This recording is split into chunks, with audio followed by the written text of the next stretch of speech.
Hello and welcome to Comic Community News. This is the show I do every week looking at what is going on in our comic book community.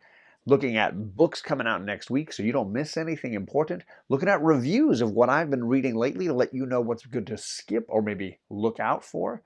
And then of course, the speculation market and look at what crazy things are happening right now. If that all sounds good to you, then stick around because we got lots.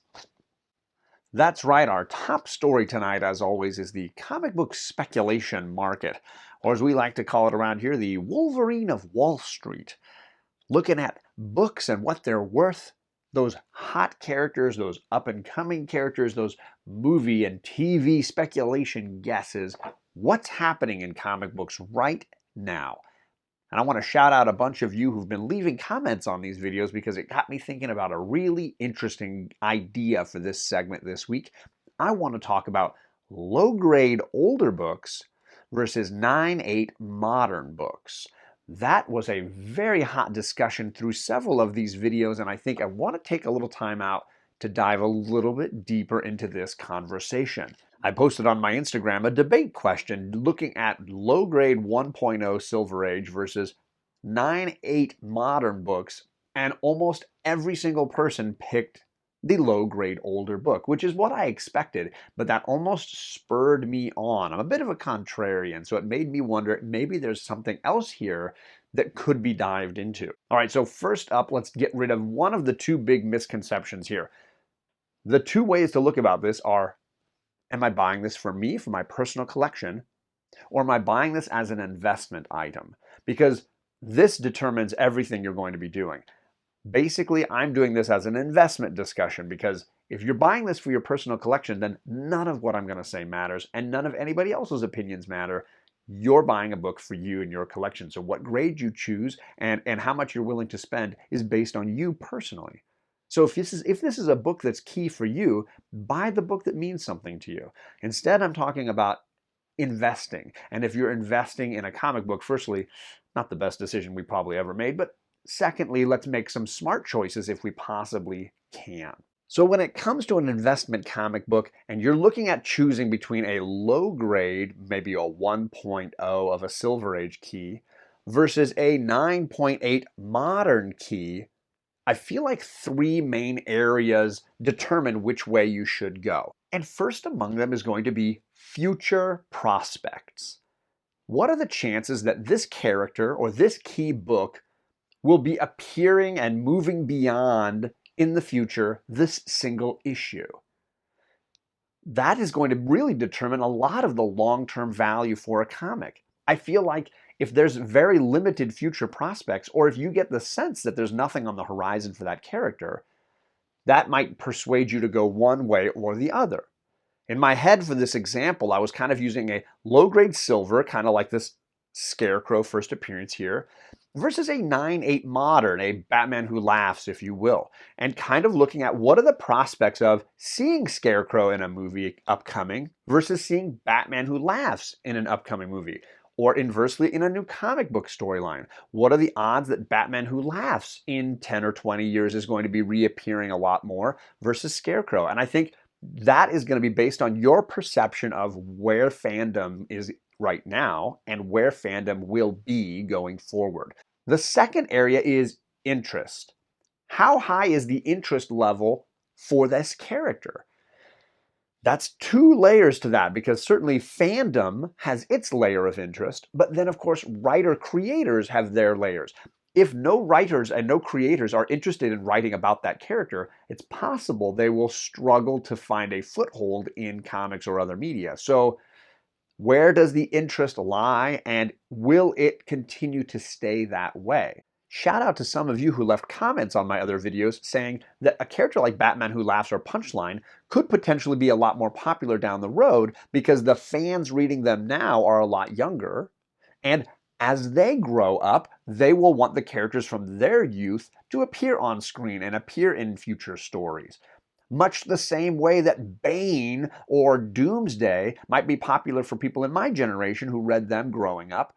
Now, maybe in the future going along, my daughters might prefer to see Spider-Gwen and Miles Morales and the Batman Who Laughs. So you could conceivably say that interest for a character has to be based on where that fandom is and where those writers and artists are right now versus where they will be in the near future.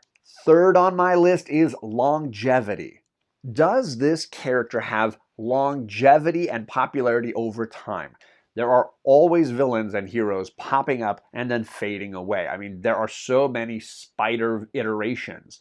Miles Morales is something of a fluke, and Spider-Gwen as well. I think those books are not common, and there are a ton of other Spider characters who have not hit big like this and probably won't the same way. If you were looking at that Scarecrow, low-grade silver, versus that Batman Who Laughs 9/8, which one do you feel has a longevity, will continue to reappear and continue to be popular beyond just the current storylines? In many ways, this boils down to short-term versus long-term investing. Short-term is, I was able to snag that off the shelf for cover price, slabbed it, got a 9/8, and now I'm in a position for the short term to decide I'm going to sell this and make a little bit of money.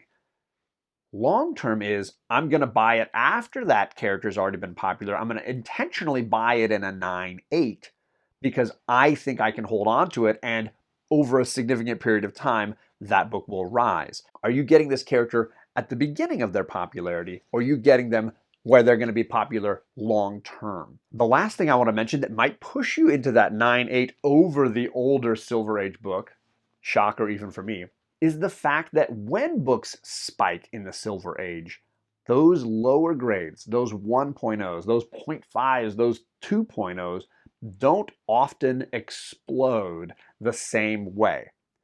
JP mentioned when I was hanging out with him on his Saturday show, this idea that you have to figure out where do most of the issues fall. If it's a modern book, a lot of them will be 9/8s.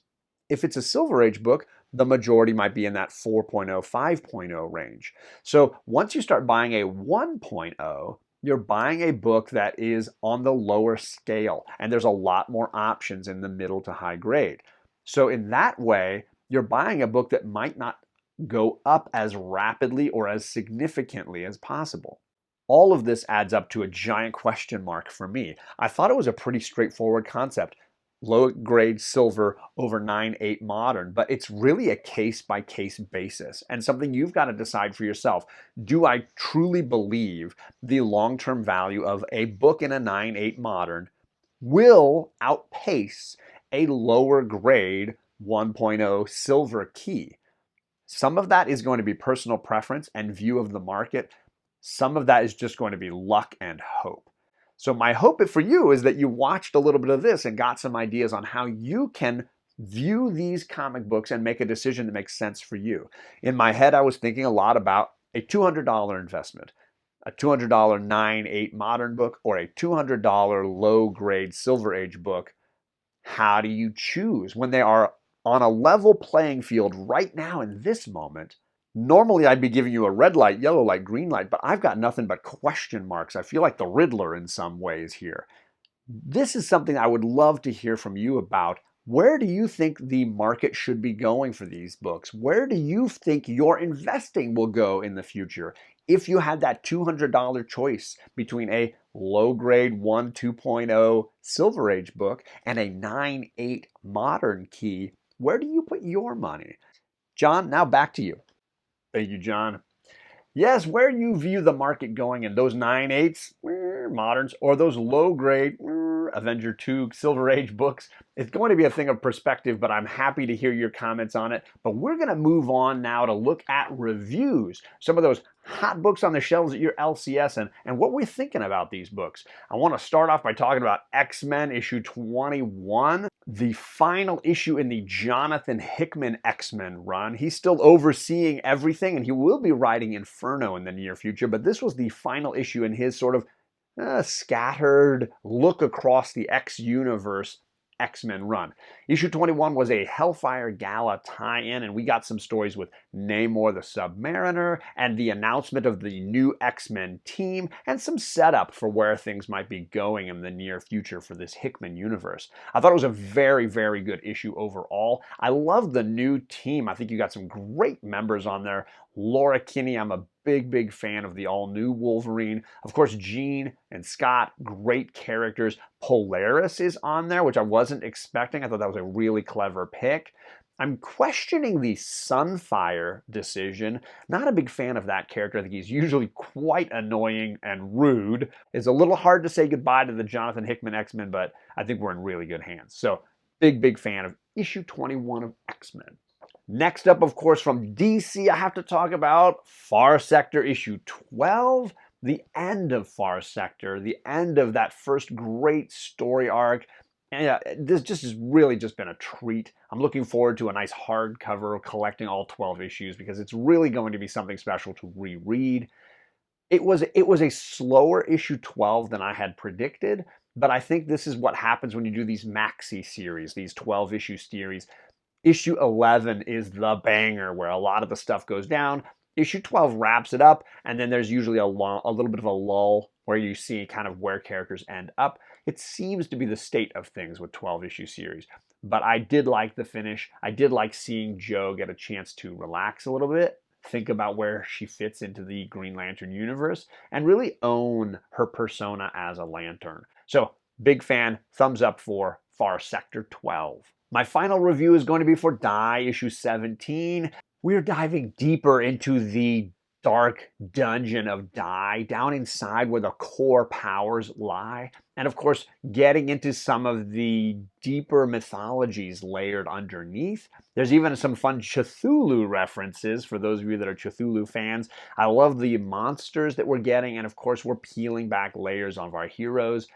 I'm happy to see that we are really building towards an ending here. Some very dark choices for our characters. I'm very excited for the final 3 issues of Die, and 17 did not let up.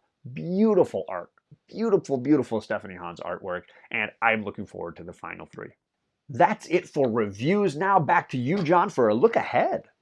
Thank you, John. Yes, lots of good books coming out at your LCS in the coming week.